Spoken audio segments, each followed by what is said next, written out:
આ કુંવરની માતા મારું વર્ષોથી વ્રત કરે છે, એટલે મારે આ કુંવરની રક્ષા કરવી પડે.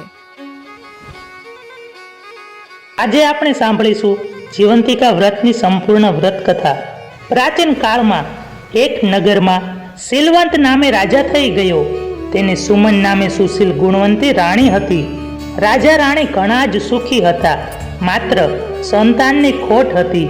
તેથી રાણી ચિંતામાં ઘણી દુબળી પડી ગઈ હતી. એક દિવસ પુત્ર ચિંતામાં રાણી વિચાર કરતી બેઠી હતી. રાણીને ચિંતામાં બેઠેલી જોઈ દાસી બોલી, બા સાહેબ, મારી વાત માનો તો તમારી બધી જ ચિંતા ટળી જાય. તમે જાણો છો ને, હું તો સુયાણીનું કામ કરું છું. નગરમાં સારા સારા ઘરે મને સુવાવડ વખતે બોલાવી જાય છે. રાણી કહે, તેથી શું બા, તમે નહીં માનો, હું ધારો ને તો તમને પુત્રની માતા બનાવી દઉં.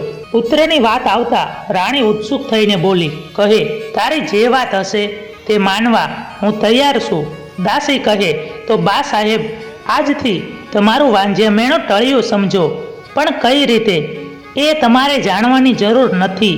તમારે તો માત્ર તમે ગર્ભવતી થયા છો એવા સમાચાર નગરમાં ફેલાવવાના, બાકીનું બધું તો મારે કરવાનું છે. રાણી કહે, ભલે. પછી તો આખાય નગરમાં વાત ફેલાવી કે રાણીજી ગર્ભવતી થયા છે. રાજા તો આનંદમાં આવી ગયો. આખું નગર રાજી રાજી થઈ ગયું. 9 મહિના જેટલો સમય પસાર થઈ ગયો અને ગામમાં એક બ્રાહ્મણીને ત્યાં સુવાવડ આવી, એટલે સુયાણીના કામ માટે દાસીને તેડાવી. મધરાત પછી બ્રાહ્મણીને પુત્ર જન્મ્યો. દાસીએ પુત્રને રાજમહેલમાં લઈ જવા વિચાર કર્યો. સૌની વિદાય લઈ દાસી પણ ચાલી ગઈ. બીજા દિવસની મધરાત પછી દાસી બ્રાહ્મણીને ઘરે આવી. બધા ઘસઘસાટ ઊંઘતા હતા. લાગ જોઈ પાછલી બારીએથી દાસી બાળકને ઉઠાવી અને લઈ ગઈ અને રાજમહેલમાં જઈ રાણીના ખોળામાં બાળકને સુવાડી દીધો. સવાર થયું. બ્રાહ્મણી બાળકને ન જોતા બે બાકડા થઈ ગયા. શોધખોળ કરી પણ છેવટે થાકીને બેસી રહ્યા. બરાબર 7 દિવસ પછી દાસીએ જાહેર કર્યું કે રાણીજીને કુંવર જન્મ્યો છે. આખા રાજગઢમાં આનંદ થઈ ગયો. રાણીને કુંવર જન્મ્યો. રાજા રાણીનું વાંજ્યમેણું ટળ્યું, તેથી લોકો પણ આનંદમાં આવી ગયા. રાજાએ આખાય નગરમાં સાકર વહેંચી.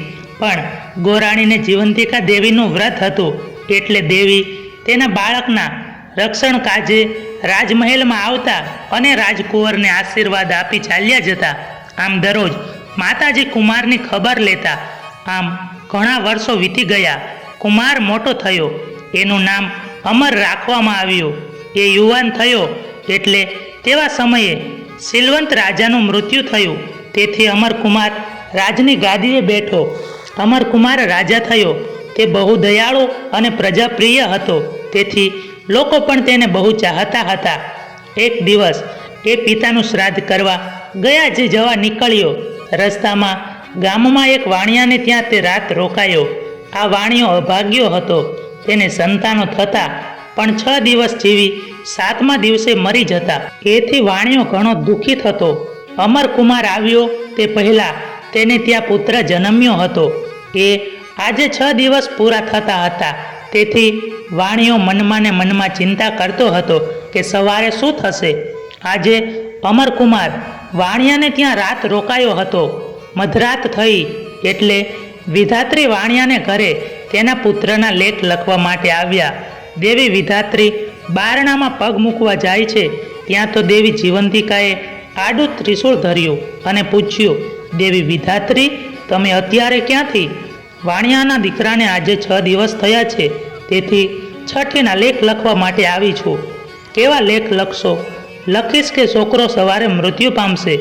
જીવંતિકા દેવી કહે, બહેન વિધાત્રી, તમે એવું નહીં લખી શકો. હું તમારી મોટી બહેન છું, એટલે મારી વાત તમારે માનવી પડશે. જેના ઘરે મારો વાસ છે, જેના ઘરમાં મારા પગલાં પડ્યા છે, તે ઘરનું કે બાળકનું અમંગળ તમારાથી થાય નહીં. વિધાત્રી દેવીને મોટી બહેન જીવંતિકા દેવીની વાત માનવી પડી અને છોકરાના આયુષ્યમાં દીર્ઘ આયુષ્ય લખી અને ચાલ્યા ગયા. સવારે પોતાના દીકરાને જીવતો જોઈ વાણિયો તો રાજી થઈ ગયો. તેણે યાત્રાળુ અમરકુમારના પગલાંનો પ્રભાવ માન્યો અને તેને પાસે આવી સેવા કરવા લાગ્યો. બીજા દિવસે અમરકુમાર ગયા જે જવા તૈયાર થયો એટલે વાણિયો આગ્રહપૂર્વક કહેવા લાગ્યો, ભલે જાઓ, પણ વળતા અહીં થઈને જાજો. ભલે કહી અમરકુમાર ગયાજી પહોંચ્યા. પિતાની શ્રાદ્ધ ક્રિયા કરી પિંડ આપવા હાથ લાંબો કર્યો. ત્યાં તેને એકને બદલે 2 હાથ દેખાયા. એનું કારણ એ સમજી શક્યો નહીં. તેણે પંડિતોને પૂછ્યું, પણ પંડિતોએ કશો ઉત્તર આપ્યો નહીં. પણ તેને બીજો હાથ કોઈ દેવીના હાથ જેવો દેખાયો હતો. શ્રાદ્ધ ક્રિયા પૂરી કરી અમરકુમાર પાછો ફર્યો અને વાણિયાને ઘરે આવ્યો. વાણિયાનો પહેલો દીકરો હસતો રમતો થઈ ગયો હતો અને 6 દિવસ પહેલાં તેને ત્યાં બીજો દીકરો અવતર્યો હતો. અમરકુમારને આવેલો જોઈ વાણિયો ઘણો જ આનંદમાં આવી ગયો.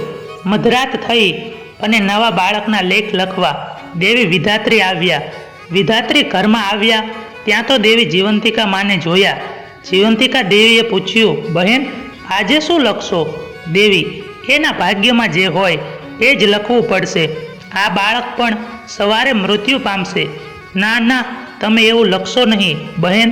જે અમારા પગલાં છે ત્યાં અમંગળ ન થાય. દેવી, ગયા વખતે મેં તમારી વાત માની હતી, પણ આ વખતે મને ન રોકશો. કર્મના ફળ પ્રમાણે મારે લેખ લખવા પડે, નહીં તો સૃષ્ટિનો નિયમ ભાંગે. પણ બહેન જીવંતિકા, એ કહો, તમે વાણિયાને ઘરે કેમ પધાર્યા છો? એવા વખતે અમરકુમારને ઊંઘ ઉડી ગઈ અને તે આ બંને દેવીઓનો વાર્તાલાપ સાંભળવા લાગ્યો. જીવંતિકા દેવી કહે, વિધાત્રી, આ રાજકુમારની માતા શુક્રવારે મારું વ્રત વર્ષોથી કરે છે. પીળા વસ્ત્રો, પીળા આભૂષણો પહેરતી નથી, ચોખાના પાણીને ઓળંગતી નથી અને શ્રદ્ધાથી મારું વ્રત કરે છે. તેથી મારે આ કુમારની રક્ષા કરવી પડે છે. આ વાણિયાને ત્યાં રાજકુમાર આવ્યો છે એટલે હું તેની સાથે તેની રક્ષા કરવા વાસ કરું છું. પછી વાણિયાના બાળકનું અહિત કેમ કરવા દઉં? બહેન, તારે મારી આજ્ઞા પાળવી પડશે. વિધાત્રી કહે, જેવી આજ્ઞા. પછી લેખ લખવા બેઠા. લેખમાં છોકરો દીર્ઘાયુષ્ય થશે. સવારે બાળકને જીવતો જોઈ વાણિયાએ માની લીધું કે આ પુરુષ કોઈ પુણ્યશાળી છે. તેથી તે તેને આગતા સ્વાગતા કરવા લાગ્યો. 5 દિવસની પરણાંગત પછી અમરકુમાર વિદાય લઈ અને પોતાને ગામ જવા ચાલી નીકળ્યો. અમરકુમાર ઘરે આવ્યો. દેવી વિધાત્રી અને જીવંતિકા માતાની વાત સાંભળી હતી, તેથી તેણે રાણીને પૂછ્યું, માં, તમે કોઈ વ્રત કરો છો? રાણીએ કહ્યું, ના બેટા, હજુ સુધી મેં કોઈ વ્રત કર્યું જ નથી. અમરકુમાર નવાઈ પામ્યો. તો શું આ દેવીઓની વાત ખોટી હશે? ના, એમ બને નહીં. પણ એને સંદેહ થયો, મારી જનેતા કોઈ બીજી હોવી જોઈએ. એવામાં શ્રાવણ મહિનો આવ્યો. શુક્રવારનો દિવસ આવ્યો. અમરકુમારે ઢંઢેરો પીટાયો કે આજે રાજગઢમાં ઉજાણી છે, કોઈએ ઘરે રાંધવું નહીં. બધા જ પીળા વસ્ત્રો પહેરી અને રાજમાં જમવા આવો. સૌ જમવા આવ્યા. પછી કુમારે કોઈ બાકી તો નથી રહ્યું ને? તેની તપાસ કરાવી ત્યારે સમાચાર મળ્યા કે એક બ્રાહ્મણી જમવા આવવાની ના કહે છે. તે કહે છે, મારે જીવંતિકા માતાનું વ્રત છે, તેથી પીળા વસ્ત્રો પહેરીને નહીં આવું. અમરકુમાર સમજી ગયો. તેણે બ્રાહ્મણી માટે લાલ વસ્ત્રો મોકલાવ્યા. લાલ વસ્ત્રો પહેરી બ્રાહ્મણી રાજગઢમાં આવી. માતા પુત્ર સામસામા મળ્યા ત્યાં તો બ્રાહ્મણીને ધાવણ ચડ્યું અને દૂધની છેર વસૂટીને અમરકુમારના મોઢામાં પડી. અમરકુમારે માતાને ઓળખી લીધી. માં, હવે તમે રાજમહેલમાં રહો. તમે જ મારા ખરા જનની છો. બ્રાહ્મણી કહે, બેટા, હું તારી માં છું એવું તને કોને કહ્યું? અમરકુમારે માતાજીના સંવાદની વાત કરી, ચમત્કારિક હાથની પણ વાત કરી. નગરમાં વાત ફેલાણી, તેથી આખા નગરની સ્ત્રીઓ પોતાના બાળકની રક્ષા માટે માતા જીવંતિકાનું વ્રત કરવા લાગી. સૌ પૂછવા લાગ્યા, માતાજી, અમને પણ જીવંતિકા વ્રત કેવી રીતે કરવું તે સમજાવો. ગોરાણી કહે, બહેનો, શ્રાવણ મહિનાના શુક્રવારે આ વ્રત લેવાય. તે દિવસે પીળા વસ્ત્રો પહેરવા નહીં, પીળા અલંકારો પહેરવા નહીં, પીળા માંડવા હેઠળ જવું નહીં કે બેસવું નહીં, ચોખાનું પાણી ઓળંગવું નહીં, માતાજીના નામનો 5 દિવેટનો ઘીનો દીવો કરવો, સાકર કંસારનો નૈવેદ્ય ધરાવવો અને એકટાણું કરવું. બાળકની રક્ષા માટે માતાજીની પ્રાર્થના કરવી. 9 વર્ષે આ વ્રતનું ઉજવણું કરવું. એક સૌભાગ્યવતી સ્ત્રી એક કુમારિકા અને એક બાળકને પોતાને ઘરે નોતરી ફૂલહાર પહેરાવી પૂજન કરવું અને જમાડવા, બને તો લાલ વસ્ત્રો આપી દક્ષિણા આપવી. એ રીતે વ્રત કરનારના બાળકોની માં જીવંતિકા હંમેશા રક્ષા કરે છે. દેવી જીવંતિકાના વ્રતના પ્રભાવે બ્રાહ્મણીને ખોવાયેલો પોતાનો પુત્ર પાછો મળ્યો. જીવંતિકા માતાએ એનું રક્ષણ કર્યું, તેને સુખ સંપત્તિ મળી. જય જીવંતિકામાં જેમ ગોરાણીના બાળકની રક્ષા કરી તેમ સૌના બાળકોની રક્ષા કરજો. મિત્રો, વિડીયો પસંદ આવ્યો હોય તો વિડીયોને લાઈક કરી અને ચેનલને સબસ્ક્રાઈબ કરવાનું ભૂલશો નહીં. જય જીવંતિકા માતા.